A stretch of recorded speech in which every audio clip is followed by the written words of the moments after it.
Dominique Busseau, bonjour, bonjour.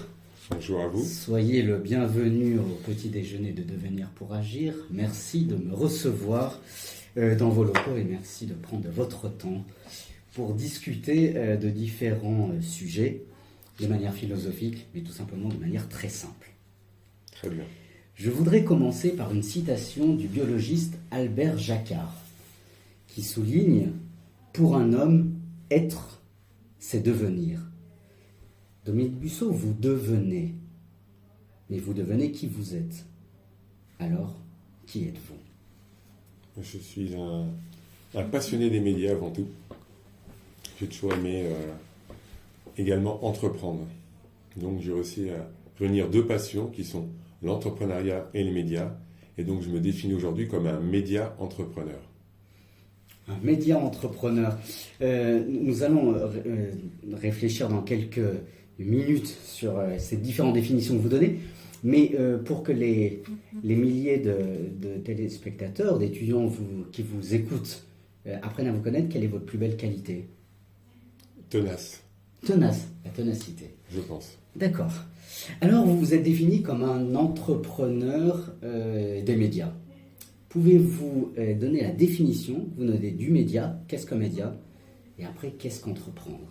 Alors un média, c'est un support de communication qui permet de faire émerger des idées, des informations, différentes choses auprès d'une audience qui est plus ou moins ciblée. Donc un média, ça peut être sous forme papier, ça peut être sous forme digitale, ça peut être sous forme de télévision, ça peut être sous forme de radiophonique, comme on disait à l'époque. Donc ça peut prendre toutes ces formes. Donc en gros, c'est des journalistes qui prennent une information, qui la retraitent plus ou moins en fonction du média, en fonction de la qualité du média. Ils en font de la valeur ajoutée avec ou pas. Et cette information est ensuite restituée à une large audience. Parce que souvent, les informations sont distillées uniquement auprès des journalistes des médias. Et c'est à ces médias, c'est à ces journalistes qui ont le rôle de redistiller l'information au plus grand nombre. Avec plus ou moins de filtres selon les médias. Donc ça, c'est votre définition du média. Je vous arrête tout de suite. Vous parlez de prendre des informations, de les distiller et puis de les présenter au grand public. Oui. Quelle est la part de vérité dans une information ? Parce qu'il y a quand même une interprétation, peut-être, c'est peut-être subjectif, pour la proposer au grand public. Alors, il peut y avoir interprétation, il peut ne pas y avoir interprétation. Encore une fois, tout dépend du média dont on parle. Et quand il y a interprétation, alors des fois, c'est pas forcément voulu de la part de journalistes, mais c'est le prisme, lui, qu'il voit de cette information-là et qu'il restitue ensuite. Ou alors, c'est qu'il a des fois des partis pris et volontairement, il va déformer l'information pour la restituer de manière un petit peu différente, telle que lui, il l'a lu ou telle que lui, il a envie de la lire. Oui, mais alors, proposer une certaine désinformation, en tout cas une manière de lire l'information, n'est-il pas d'une certaine manière ne pas être le plus transparent avec ceux qui lisent, ceux qui écoutent ?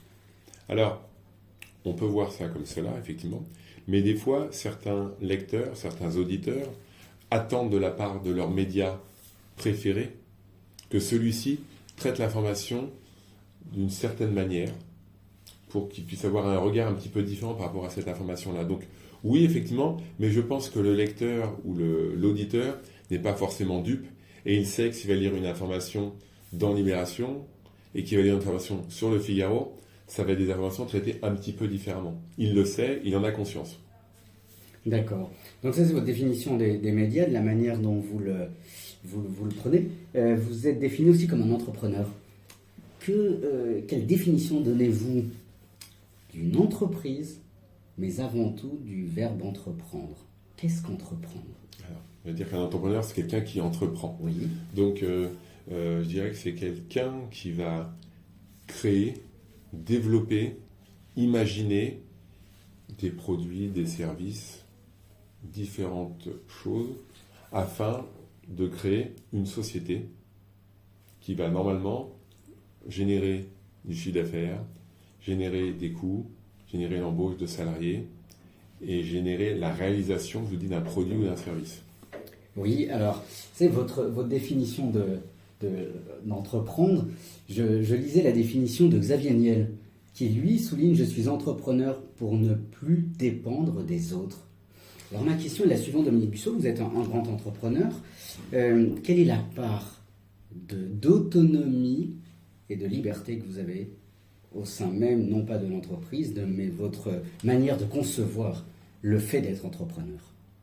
Alors, effectivement, on va dire que le fait de ne plus dépendre des autres est une des résultantes de l'entrepreneuriat.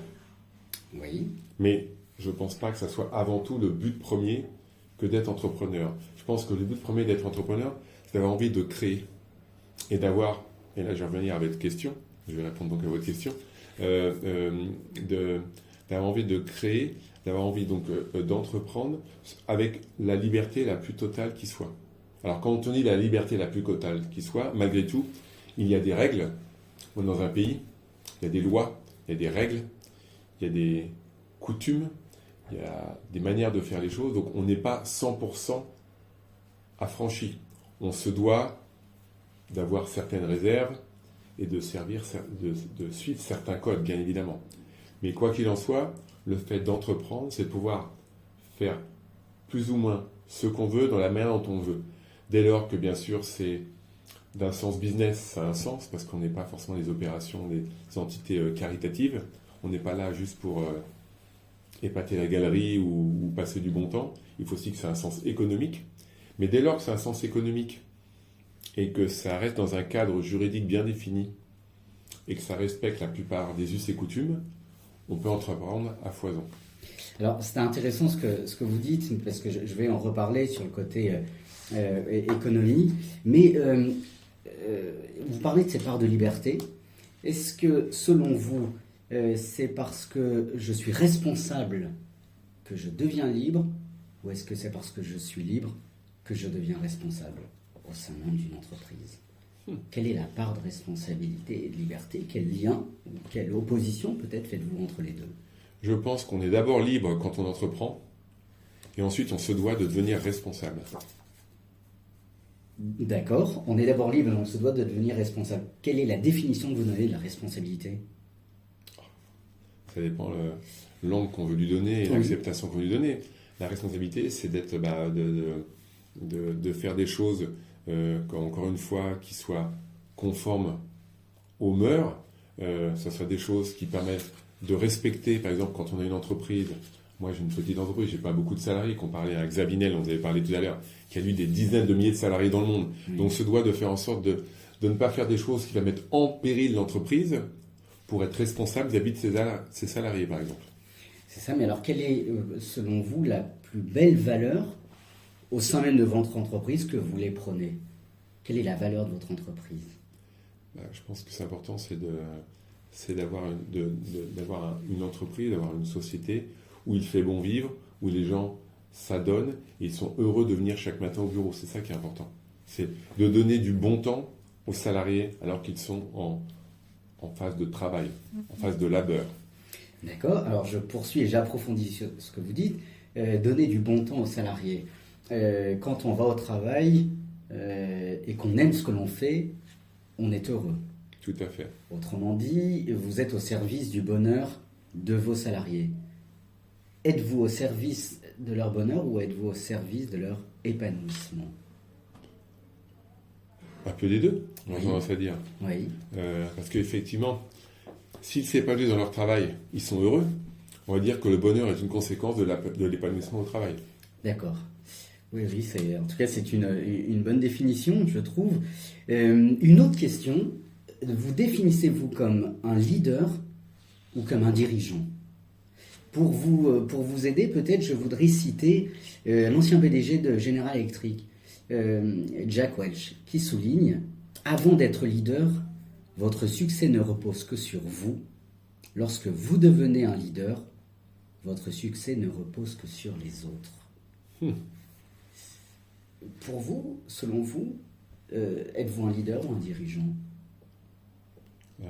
Dire que je suis un leader serait un petit peu présomptueux de ma part. C'est pas moi de dire si je suis un leader ou pas. Je pense que je suis avant tout un dirigeant. Après, j'apprécierais énormément que certaines certaines personnes de mon entourage qui travaillent avec moi me considèrent comme un leader. Parce qu'il y a 2 définitions de leader, faire très attention aussi. Qu'est-ce que vous entendez par leader? C'est ça, lesquelles sont-elles selon vous? On peut considérer qu'un leader, ça peut être un leader d'opinion, donc quelqu'un qui est en avant et qui veut faire passer des messages et qui inspire les gens.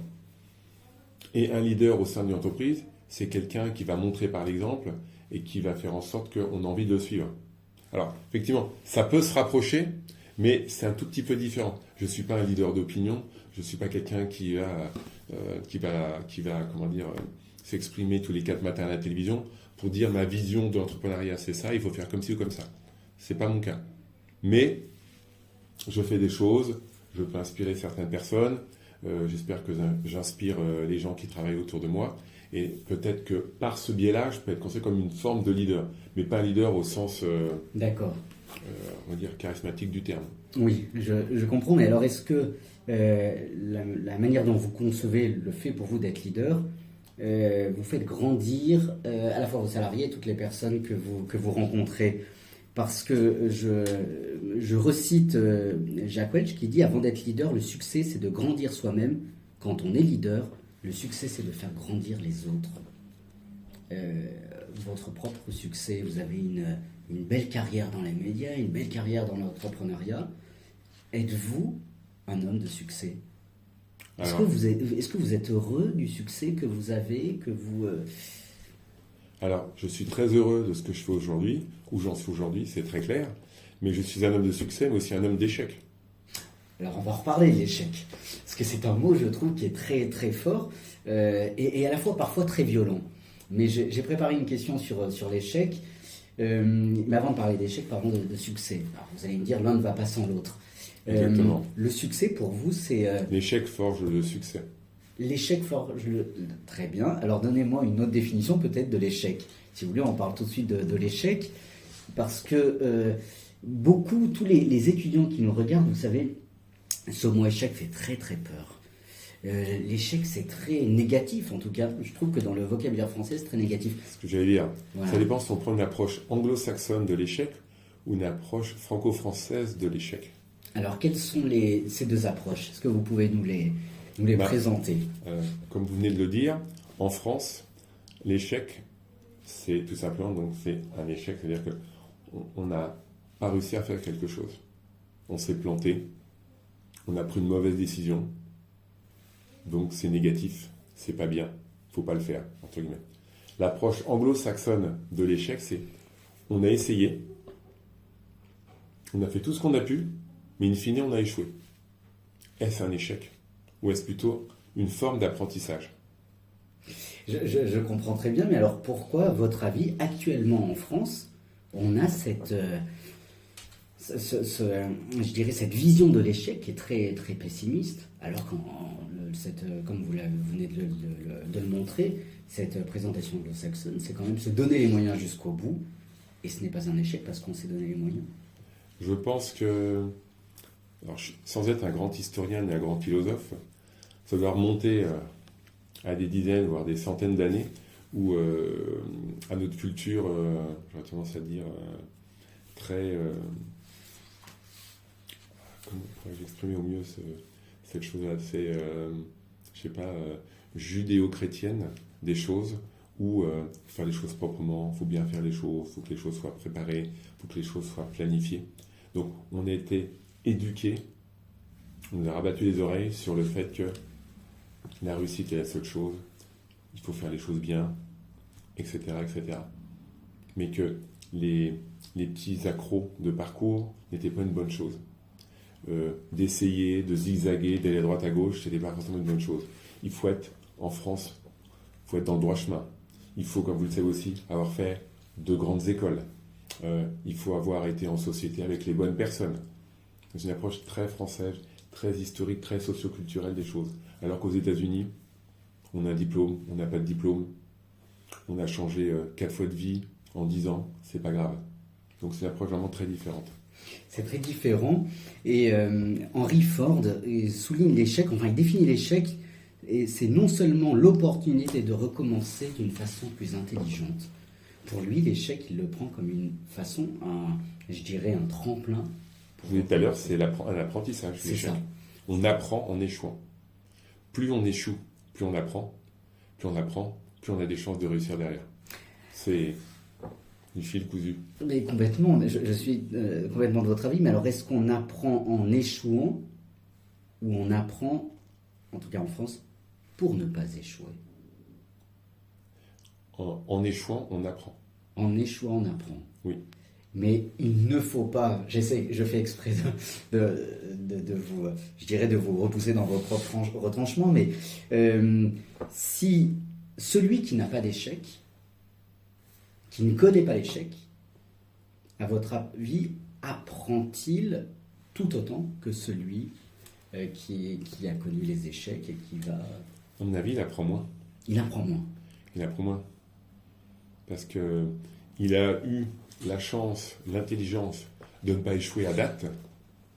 Mais s'il avait échoué, peut-être que son entreprise, sa vision, sa stratégie aurait pris un autre parcours qui aurait pu le faire réussir encore d'autant plus. D'accord. Donc à tous les étudiants qui nous regardent, vous leur dites, si je résume ce que vous venez de dire, n'ayez pas peur de l'échec. Surtout pas. Au contraire, embrassez-le. Vous avez connu des échecs dans votre vie? Quelques-uns, oui, bien sûr. Quelques-uns, et ça vous a propulsé, si je puis dire, ça vous a fait On grandir essaye et d'apprendre de avancer. nos échecs. C'est ça. Alors, Dominique Busseau, une autre réflexion. Vous êtes le patron France, donc de Forbes France. Quelle est votre première fonction? Quelle est votre première, je dirais, votre premier but en ayant créé, parce que c'est vous qui l'avez fondé, Forbes France? Eh bien, j'en discutais ce midi avec les gens à qui j'étais en rendez-vous. Certaines personnes considéraient que Forbes, magazine américain, était un petit peu la belle endormie. C'est un magazine qui était lu par nos parents, nos grands-parents, très capitaliste dans son approche. Et ce que je suis donc très fier d'avoir fait, c'est d'importer une marque américaine avec un ADN très donc anglo-saxon, culture de l'échec, n'est-ce pas, en France, et de faire en sorte que ce magazine s'intègre au mieux dans l'écosystème français. Donc, dans Forbes, dans le magazine Forbes, vous ne retrouverez aucun article traduit. Tous les articles dans Forbes, dans le magazine Forbes en France, sont 100% produits et écrits en France par des journalistes français. D'accord. Toutes les success stories que vous y trouvez, la plupart sont des success stories françaises. Il se peut arriver si un Elon Musk, un Jeff Bezos, ça fait quelque chose d'intéressant, on peut en parler dans nos lignes, mais on se concentre sur l'écosystème entrepreneurial français. Quel est votre... je voudrais parler d'économie et d'argent, mais quelle est votre vision, quel est votre regard avec la fonction que vous avez de l'entrepreneuriat français? Quel est ce regard que vous avez, à la fois ce regard objectif, c'est quand même votre travail, puisque vous révélez peut-être au grand public, dans Forbes France, vous révélez des entreprises, vous faites émerger peut-être aussi des entreprises. Quelle est, selon vous, la force de l'entreprise et votre regard entrepreneurial? Alors, je dirais que j'ai un regard pétillant sur l'entrepreneuriat français. Pétillant dans le sens où je suis très fier de l'entrepreneuriat français et de tout ce qui s'y passe. On a tendance toujours à nous rabattre les oreilles en disant que les entrepreneurs français ne réussissent pas, qu'on ne les voit pas à l'étranger, etc., etc. Mais on a un tissu entrepreneurial français qui est incroyable, autant à Paris qu'en province. Il ne faut surtout pas négliger la province, où il y a de super beaux talents en province. Donc pour moi, l'entrepreneuriat français, il est très beau, il est très désirable, et il n'a rien à envier à l'entrepreneuriat d'autres pays. D'accord, alors vous dites, nous avons des talents français, etc. Votre objectif, c'est de les faire émerger, de les faire connaître, ou de les faire encore plus connaître? Alors on a deux objectifs, soit inspirés par des belles success stories déjà établies. Oui. Par exemple, on parlait tout à l'heure de Xavier Niel. Par Xavier Niel dans nos colonnes, c'est donner envie aux jeunes, aux étudiants, de prendre l'exemple de quelqu'un qui est un peu un self-made, qui n'a pratiquement pas de diplôme et qui a réussi. Première chose. Oui. Deuxième chose, c'est aussi pouvoir donner de temps en temps un petit coup de pouce à un entrepreneur qui est sur la bonne voie, mais qui n'a pas encore complètement réussi à émerger, à exploser. Et dans ce cas-là, on lui ouvre nos colonnes pour qu'il soit plus vu au sein des uns et des autres, de ses clients, de ses fournisseurs, des institutions, pour qu'il puisse accélérer le développement de son entreprise. Alors, vous dites, vous ouvrez vos colonnes. Est-ce vous qui allez les voir en disant je peux te donner un coup de pouce parce qu'il me semble que tu fais quelque chose qui pourrait intéresser le grand public, ou ce sont ces entreprises qui viennent vous voir en disant est-ce que Dominique, tu peux nous aider à faire connaître notre entreprise? Finalement, quel est le croisement? Quel est l'équilibre qu'il faut avoir? Il y a les deux, mon capitaine. C'est-à-dire que bien, chef. On va, nous, essayer de détecter certains talents qu'on a repérés en discutant avec les uns les autres, en discutant avec des entrepreneurs toute la journée. Ils nous parlent, tiens, je connais un tel, tu devrais aller le voir, il fait des choses intéressantes. Puis tout d'un coup, il y en a un deuxième qui ne veut pas la même personne, un troisième me dit là-haut, là il se passe quelque chose. Il n'est pas encore dans les médias, on ne l'a pas vu, il n'a pas émergé, mais il y a un truc qui se passe. Et dans ce cas-là, on veut se faire sa propre opinion, on rencontre la personne, on discute avec elle, et puis s'il y a vraiment quelque chose sous le capot, comme on dit, eh ben, on n'hésite pas à les mettre dans nos colonnes. D'accord. Quand on parle de Forbes, quand j'en parle avec mes étudiants ou d'autres personnes, la première chose qui vient, c'est milliardaire. Classement des milliardaires, des millionnaires. Donc il y a un aspect quand même de l'argent qui n'est pas négligeable. Oui. Je vous laisse réagir parce que vous alliez réagir. Non, mais effectivement, c'est bien regrettable parce que Forbes, c'est tout sauf des milliardaires. Mais alors pourquoi on a eu cette... Parce que Forbes a été connu un peu partout dans le monde, parce que Forbes a été le premier magazine, et c'est toujours le seul magazine au monde, à faire un classement des milliardaires, des grandes richesses mondiales. Et Forbes, il y a plus de 5 ans, n'existait pas en France, mais les Français connaissaient Forbes parce qu'ils connaissaient le classement des milliardaires Forbes. C'était un sceau, un label. C'est ce pour ça Forbes est connu. Maintenant, ce que j'essaie de faire en sorte, c'est que Forbes soit plutôt un magazine sur la réussite entrepreneuriale. D'accord. Et quand on entreprend, on échoue énormément. Parce que si on n'échoue pas, on n'entreprend pas. Donc, il faut échouer pour entreprendre, pour éventuellement réussir. Mais ce n'est pas parce qu'on réussit dans l'entrepreneuriat qu'on devient riche. On peut juste faire en sorte de payer ses salariés, ses fournisseurs, et puis se payer normalement. Et des fois, il peut arriver, je dis bien des fois, très rarement, voire très très très rarement, il se peut arriver qu'on gagne un peu d'argent, voire beaucoup d'argent. Et dans ce cas-là, on peut devenir, j'aime pas le mot riche, on peut devenir, on va dire, aisé. On peut bien gagner sa vie. Mais entre tous ceux qui décident de prendre le chemin de l'entrepreneuriat, et il y en a plusieurs par jour, des dizaines, des centaines, il y a des millions d'entrepreneurs en France, il y a combien d'élus? Je peux juste vous dire que dans notre classement 2022 des milliardaires français, il n'y en a que 42. 42. Donc le nombre d'élus par rapport au nombre de personnes qui tentent l'entrepreneuriat, pas forcément pour gagner beaucoup d'argent, mais pour tenter l'entrepreneuriat, il y en a très peu. Mais alors pourquoi, je repose ma question, parce que pourquoi ce côté de l'argent, ce côté pécunier, fascine-t-il autant? Pourquoi l'argent fascine-t-il autant? Je dirais même autant qu'il fait peur. Autrement dit, doit-on avoir peur de l'argent pour vous, selon vous? Parce qu'à la fois, il est vertigineux, ça nous fait rêver, et d'un autre côté, on sait que l'argent peut partir avant même de le gagner, vous voyez. Il ne faut pas avoir peur de l'argent, et j'ai tendance à dire qu'il ne faut pas le prendre pour acquis. Comme dit, ça peut arriver, ça peut partir, il peut se passer plein de choses. L'argent, si on l'a, c'est bien. Si on ne l'a pas, on fait en sorte de se débrouiller, de trouver d'autres solutions, d'être intelligent, d'être agile. Comme on disait à l'époque en France, on disait en France, on n'a pas de pétrole, mais on a des idées. Oui. Si on n'a pas d'argent, on peut aussi avoir des idées, puis ça peut fonctionner. Puis un jour, peut-être l'argent va arriver, puis il va repartir. Donc l'argent, il ne faut pas le prendre comme argent comptant. Oui, c'est exactement si ça. Et comment expliquez-vous que pendant les différentes crises économiques, crises pandémiques, finalement, les personnes les plus aisées aient encore plus gagné d'argent? Comment expliquez-vous ce phénomène? Parce que quand on a un peu d'argent, beaucoup d'argent, on a les moyens d'être bien entouré, d'être bien conseillé. Oui. Et donc, on est mieux préparé à une crise, à quoi qu'il puisse se passer. On a tendance à dire, effectivement, que l'argent peut éventuellement attirer l'argent et que ça fait effet boule de neige. Le succès d'une entreprise, donc de gagner de l'argent, je suppose quand même, c'est quand même important.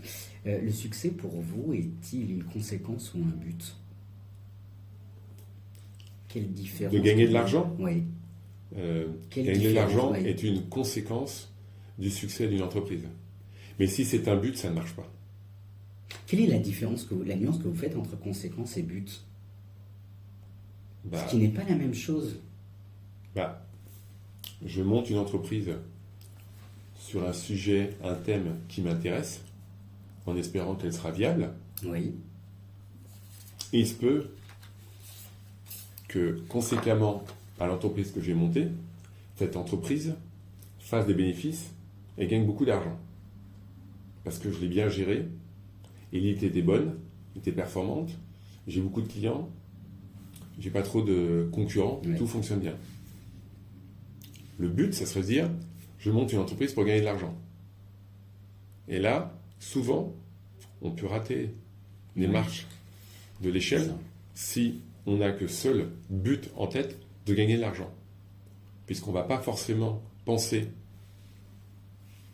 intrinsèquement à ce qu'est l'entreprise, ce sont les valeurs d'entreprise, si on a en premier lieu, en but dans sa tête, de gagner de l'argent.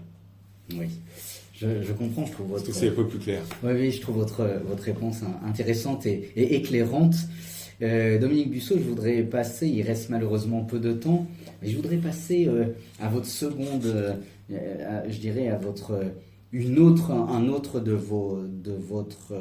pan de votre travail, qui est le magazine Onirique que vous venez de créer. Tout à fait. Alors moi, je me suis beaucoup intéressé sur votre magazine pour la simple et bonne raison que le luxe, je trouve que le luxe, vous le définissez de la manière suivante avec 3 grands thèmes: le luxe, l'art et la volupté. Et les voluptés. Les voluptés, pardon. Ce qui n'est pas la même chose. Tout à fait. Exactement. Comment définissez-vous le luxe et pourquoi le luxe, personnellement, vous fascine-t-il autant? Ah, je vous ai dit que le luxe me fascinait? Non, mais... non, vous ne l'avez pas dit. Et vous pensez que le luxe me fascine? Mais en fait, je pense que le luxe vous fascine dans le sens où vous voulez proposer un nouveau regard sur le luxe. Alors, déjà le luxe, il y a autant de définitions du luxe que de personnes. Est-ce que le luxe, c'est le fait de s'acheter une montre à un prix incroyable, ou le luxe, c'est de pouvoir passer un temps de qualité avec ses enfants? Ça n'a rien à voir. Ça n'a rien à voir. Mais c'est un luxe comme un autre. Oui. Donc voilà. Donc le luxe, c'est tendance et je vais rebondir sur le nom du magazine qui s'appelle Onirique. Je vous repose sur une question. Qu'est-ce que veut dire onirique? Est-ce que vous savez ce que veut dire le mot onirique? Non. Alors onirique, c'est un rêve inaccessible. D'accord. Alors ça s'écrit Q. Oui. Voilà. Donc en fait, nous avec onirique, on essaie de rendre accessible l'inaccessible. Pour revenir à votre question sur la définition du luxe, est-ce que le luxe, c'est de pouvoir faire une chose qui paraît inaccessible, compliquée à atteindre, compliquée à obtenir?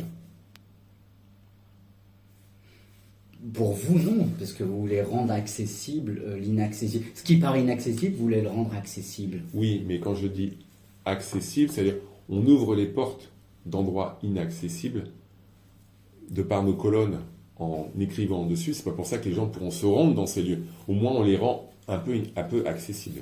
Un peu accessible. Les voluptés, quelle définition donnez-vous? Les voluptés, c'est tout ce qui est confort pour l'âme et l'esprit et le physique. Ça peut être donc la gastronomie, ça peut être les voyages, ça peut être les spas, ça peut être plein de choses, ça peut être les belles automobiles. C'est tout ce que, on va dire, on n'a pas forcément besoin, mais ça apporte un certain confort de vie à la personne. D'accord. Et ma troisième question concernant l'art, pourrions-nous, Dominique Busseau, vous définir comme un artisan de l'art? Artisan dans le sens où vous venez de fonder votre magazine, qui est au service finalement d'un certain art. L'art du beau, l'art de la gastronomie, l'art d'aller dans des lieux, d'ouvrir des portes dont on n'a pas l'occasion, dans lesquelles on n'a pas l'occasion d'entrer. Enfin, moi, je me considère plutôt comme un artisan de la presse, et pas de l'art. Un artisan de la presse, d'accord. Voilà. Il y a un petit artisan qui essaye de remettre au centre du village la France, qui pour moi est le berceau du luxe. La France est le berceau du luxe. Tout à fait. Pourquoi? Alors, C'est une belle, je trouve que c'est un... vous avez le loisir de feuilleter le magazine Onirique. Vous avez pu voir qu'on a consacré une large part aux MOF. Les MOF, ce sont les meilleurs ouvriers Oui. de France. Oui. Et que serait la France et le luxe si on n'avait pas ce tissu d'artisans, d'ouvriers? La base, le luxe, à la base, c'est l'artisanat. Donc on a voulu rendre à César ses lettres de noblesse et faire en sorte de mettre en lumière ces meilleurs ouvriers de France qui font en sorte de faire des réalisations culinaires, dans la maroquinerie, dans la mode, dans l'habillement, dans tout, au travers ces meilleurs ouvriers. C'est eux qui font en sorte que la France excelle au niveau mondial dans le luxe et dans l'artisanat. Donc, pourrions-nous résumer en soulignant simplement que votre travail, c'est de faire savoir le savoir-faire, faire connaître le savoir-faire. Exactement. Et en insistant majoritairement sur l'art de vivre et l'artisanat français. L'artisanat français. J'ai beaucoup aimé quand vous dites que la France est le berceau du luxe. C'est vrai qu'on a beaucoup de talents qui sont encore cachés et qui plus est en province. C'est vrai que j'ai beaucoup aimé ce que vous avez dit aussi sur la province, qu'il ne faut pas la négliger. Parce Surtout que pas. Et votre définition, enfin ce que vous venez de dire me fait penser à la définition de la réussite de Jean Noën qui dit « La réussite, c'est un peu de savoir, un peu de savoir-faire et beaucoup de faire savoir ». Je crois que c'est exactement ce que vous faites avec le magazine. La règle des 3 tiers. Ouais, on pourrait dire ça comme ça. Vous faites vraiment connaître tout ce savoir-faire français. Et je dirais félicitations et merci parce que vous permettez à beaucoup d'aller découvrir, de voyager par votre magazine. C'est ce qu'on essaye de faire pour 9 euros, pour une somme soi-disant modique, Voilà. pour un magazine et un produit qui est bien structuré, de qualité. Qui sort 3-4 fois par an, c'est ça? Il va sortir tous les trimestres. Tous les trimestres, d'accord. Ok. Dominique Bussault, l'interview se termine malheureusement, mais à tous les jeunes, les étudiantes, les étudiants qui vous regardent, quel message aujourd'hui d'espérance pouvez-vous leur offrir?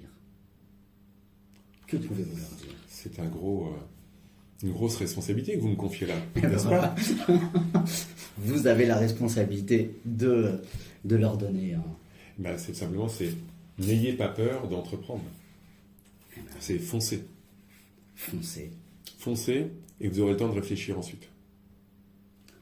Les amis, comme dit notre ami Dominique Bussault, n'ayez pas peur d'entreprendre.